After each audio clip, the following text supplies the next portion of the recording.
A partir de agora na Showtime. Alcel Pro Saúde. Alcel.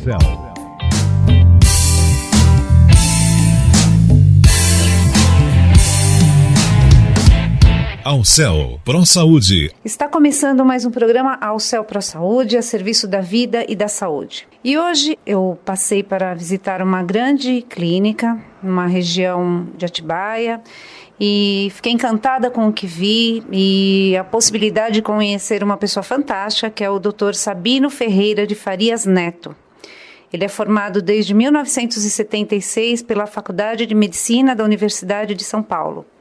Residência em neuropsiquiatria no Instituto Psiquiátrico do Hospital das Clínicas de São Paulo. Doutor, seja muito bem-vindo ao programa Alcel Pro Saúde. Eu quero dar boa tarde a todos os ouvintes e estou à disposição naquilo que puder auxiliar. Doutor, por gentileza, explica pra gente por que o ser humano se acomete de uma doença mental. O que leva ele a ter uma doença mental? Porque o ser humano é possuidor de inteligência, que é uma condição que nasce com a pessoa, portanto, congênita.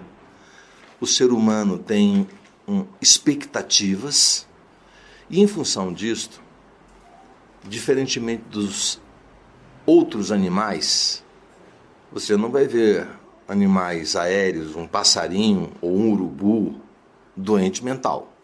Você não vai ver um peixe ficar doente mental.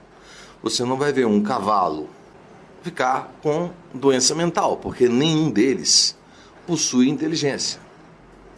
Entretanto, todos nós, seres humanos, possuímos a inteligência. E, de 0 aos 15 anos de idade, de alguma maneira, a nossa família nos passa coisas boas e coisas que são doentes, onde eles também tiveram com os papais deles coisas que passaram, coisas boas e coisas doentes. Então, quem nos forma, em realidade, é a nossa família. Claro que a situação a cada dia vem piorando, porque a separação é muito maior hoje do que era no passado. E a célula de uma sociedade é a família. Na medida de que as famílias estão se quebrando, o tecido social vai se esgaçando.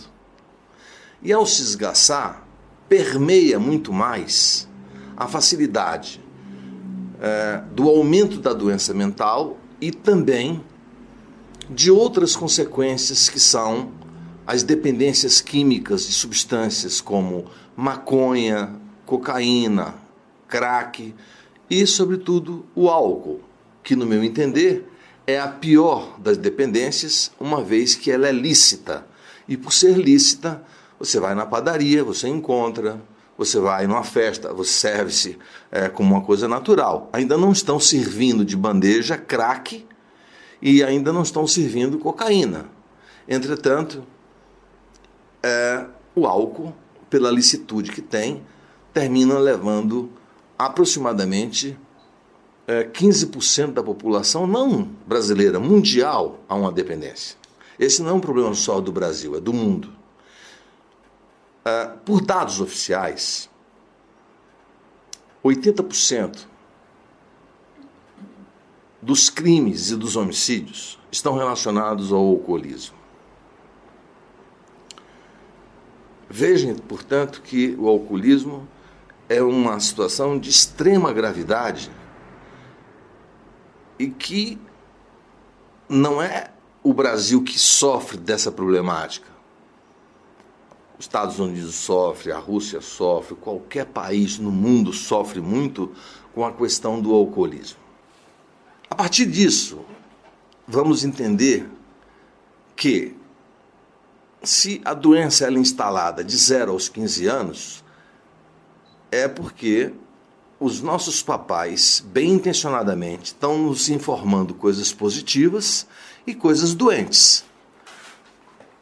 São muitos os anos de trabalho que eu executo psiquiatria. Há 39 anos eu estou fazendo esse trabalho. Até hoje eu não tive a oportunidade de conhecer alguém que seja sadio. Eu brinco sempre que tem que ser um ET, que venha de Marte, porque os seres humanos, todos, em algum grau, está comprometido. Não há ninguém sadio. O que há é uma graduação. Uma pessoa pode ser levissimamente comprometido, outro levemente comprometido, outro moderadamente comprometido. Daí em diante pode ser mais gravemente comprometido, depois gravissimamente comprometido. Essa graduação vai depender, portanto, da desestruturação que existiu na formação da personalidade da pessoa. Dr. Sabino, por que uma pessoa se torna um alcoólatra ou um dependente químico? Estava comentando que a doença mental instala-se na primeira e segunda infância. Portanto, de 0 aos 15 anos de idade. Ao se instalar, e em todos nós está instalado, a depender da graduação, aqueles que estão mais comprometidos terminam verificando que usando uma bebida, ela termina anestesiando uma dor que encontra-se na alma. Imagine que aqueles mais primitivos ancestrais nossos viviam passando uma pedra em cima da outra e da pedra saía uma fagulha. Aquela fagulha, se não tivesse uma palha, gerava e passou a se descobrir o fogo. Em física, isto que os nossos antepassados faziam chama-se atrito. E a fagulha que dali saía, em física, chama-se energia. Nós estamos em contínuo nível de briga entre o nosso querer e o não querer, entre o nosso ser e o não ser, entre o nosso poder e não poder. Enfim, são o que em psiquiatria chamamos de conflito. E do conflito sai uma energia, que nós chamamos de ansiedade. A ansiedade, ela é natural em todos. Sem ela, ficaríamos inertes, plácidos, praticamente sem ter vontade de realizar qualquer tipo de situação. Todavia, quando essa ansiedade ela é contínua, ela vira um bolo na alma, que a gente chama de angústia, que é muito incomodativo. E um jovem, já com fragilidade estrutural de personalidade, percebe que, se cheirar a cocaína, ele anestesiou a sua mente e a sua alma, e passou aquela dor que ele vinha sentindo. Ou, se ele beber qualquer tipo de bebida, ele também acalma aquela agonia, aquela angústia, que na verdade é consequência de uma dor ocasionada por uma outra causa. É como se você tiver um apendicite e a apendicite gera uma dor. Você vai tomar um analgésico para acalmar a dor. Mas acalmar a dor não está resolvendo nada, porque você não está indo na causa. Então a gente tem que trabalhar na causa que desencadeia a dor. As pessoas usam as substâncias de uma forma geral para acalmar esse incômodo interior que a angústia propicia. Dr. Sabino, por favor, quantos tipos de droga hoje existem? Vamos falar de Brasil. E o que elas fazem para o ser humano? Bom, primeiro, por definição, a palavra droga significa toda e qualquer substância. Ao dizer isso, eu chego a brincar muitas vezes dizendo o seguinte: H2O é uma substância que é água. E por ser substância, a gente pode chamar de droga. H2O2 é água oxigenada. A gente pode chamar de droga. Entretanto, nós, como especialistas do assunto, temos interesse em estudar as substâncias que são psicoativas, porque a água é uma substância que o nosso organismo necessita.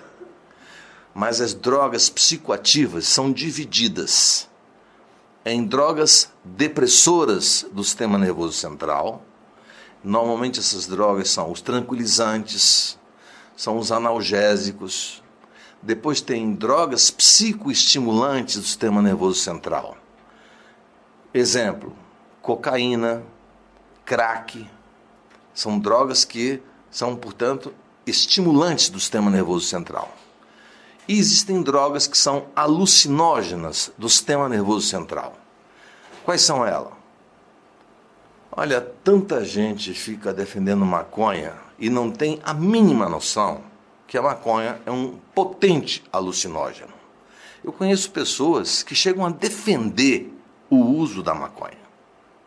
Algumas pessoas que são leigas do assunto não têm noção, como eu que estou dentro desse hospital aqui, recebo muitos casos de pessoas que estão psicóticas. Psicóticos são aqueles que estão fora de si, falando bobagem, estão fora da casinha.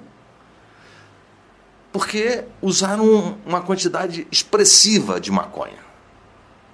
E a maconha hoje, ela é diferente de maconha de 30 anos atrás, porque assim como se faz soja transgênica, milho transgênico, o nível de THC que existe hoje na maconha é muito maior do que da maconha de 30 anos atrás. Portanto, a maconha, ela faz parte daquelas que são consideradas alucinógenas do sistema nervoso central. Assim como a psilocibina ou cogumelo, assim como o LSD. Essas são substâncias alucinógenas do sistema nervoso central. Portanto, eu falei que temos depressores do sistema nervoso central, psicoestimulantes do sistema nervoso central e alucinógenas.